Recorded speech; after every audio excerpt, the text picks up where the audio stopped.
Yetta, last night I got caught in a snowstorm. Oh no, don't tell me you bought another snow brush. Did you? No. Good. Moving forward with the Dekker Team.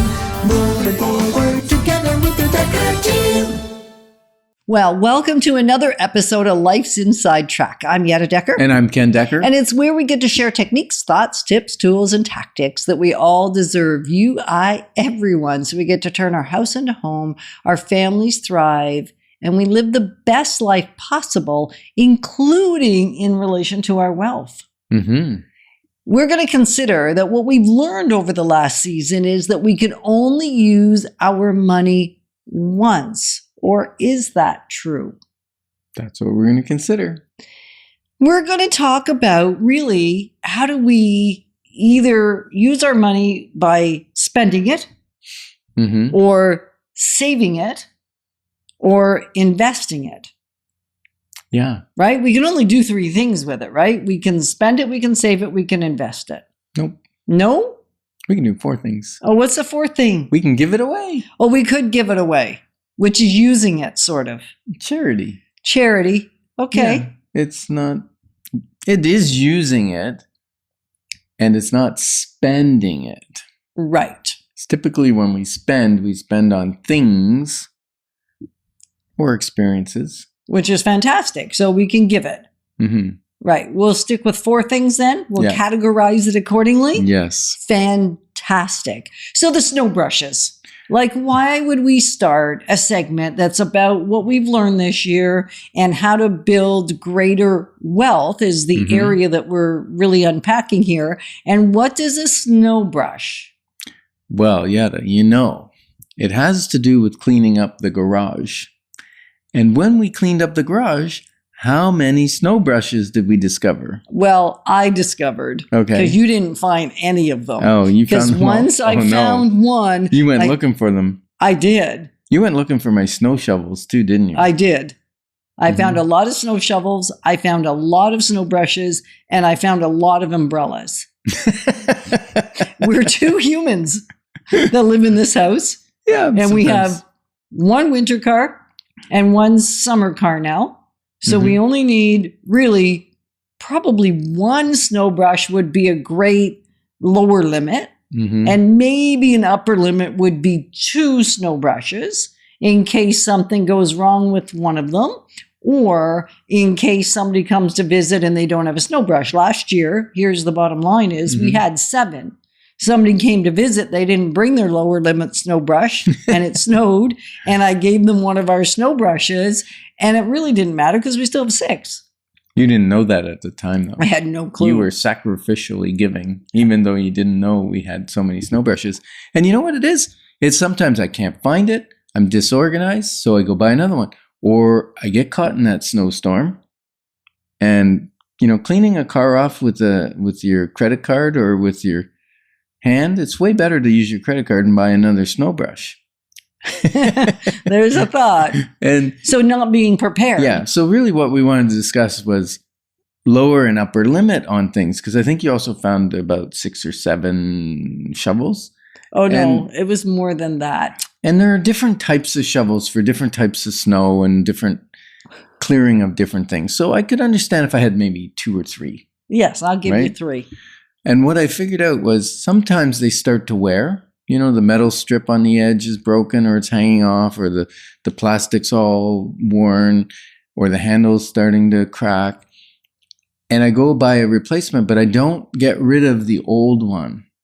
Right. So then I'm over the limit of how many would make sense to own of a snow brush. And then that got us into, what do we spend on hockey sticks? And what's the wise thing? Because I play hockey. And I break a hockey stick about maybe every 6 months to 9 months. It's that wicked shot I've got. It must be the power. Actually, the power shot. I think it's hacking other people's sticks is how I break them. But at any rate, the point is they come on sale, and when they come on sale, they're on a significant discount, right? Yep. So we thought that 2 to 3 would be the right number of hockey sticks to own at any one time. Right. Because upper limit 3, lower limit 2. Yeah, because you want to back up. Because if you break your one stick, then you got to go out and buy a full retail stick probably. Because you're at the mercy of the retailers, whatever their price is at that moment. Right. So what does all this upper and lower limits in terms of how you spend have to do with investing in real estate? Can we get to the point? Well, I think this is the point. You only get to spend your money once. You get to invest it more than once, but you only get to spend it once. So one thing that I learned, now this wasn't this year, but several years ago, was a wise man told me, people that want to spend have a savings account. And a savings account is where, I used to save up to buy a bicycle or buy a car or buy something. It was where I saved money to spend it. And he said, you want to open a wealth building account. And the wealth building account, you never spend, you only invest it. Right. And so that's really where we're going with this. Where are you putting money and what percentage of your money are you putting where, right? I think of, you love to grow garlic, for instance. She loves to grow lots of things in the garden, but she loves to grow garlic. And garlic, you get 4 to 6 times what you plant. Or 8. So that's actually one of the interesting things we discovered with our garlic is I love the elephant garlic because it's big and it's just pretty. It's just pretty. But you tend to only get about 3 cloves, maybe 4 in an elephant garlic. So you use 1 large garlic and you'll get pretty much 3 times that back. Mm-hmm. So it's a mediocre return. If I take a larger clove of the regular garlic, the hardneck garlic that grows well in our climate, and I plant that, I'll get 8 cloves. Mm-hmm. To the 1 clove. Now, they won't be as large as the elephant garlic, but I still have 8 times the result. I'm laughing here because we weren't planning on talking about, results of investment. But the point is, you save some of your garlic, your good garlic, to invest by replanting it, right? We don't eat it all. So if you're making, a certain amount of money, you don't spend 100% of it. Keep some back as seed money for your wealth building, right? That's the point of what I'm trying to say. Well, it was a good point. It was a good story, wasn't it? Wasn't it? So wealth building, you can only use it once unless you're building wealth, because then you can actually use what we call the BRRRR method. Yes. Right? And BRRRR is kind of exciting. It's because it's cold out right now. It's not why. Oh. It's because first you buy. Yep. Right? Then what do you do? Then you renovate. Yes. Then what do you do? And then you refinance. Refinance, yeah. And then you repeat the process. You repeat the process because now you refinanced, you took money out.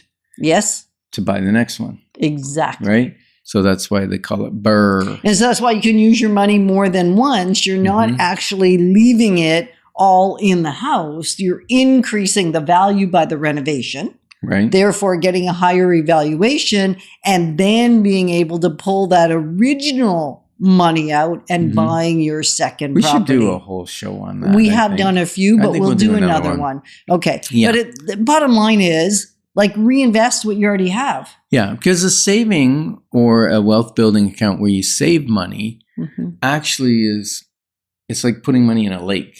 Right? It doesn't reproduce very much. It's a little bit stagnant, I think you said. Yes. So, but you got to do it so that you can invest it. So going forward, do you desire to spend, save, or build wealth wisely? We're honored to be positioning you to build wealth wisely through real estate because it's about much more than just the money. Moving forward with the Dekker Team. Moving forward.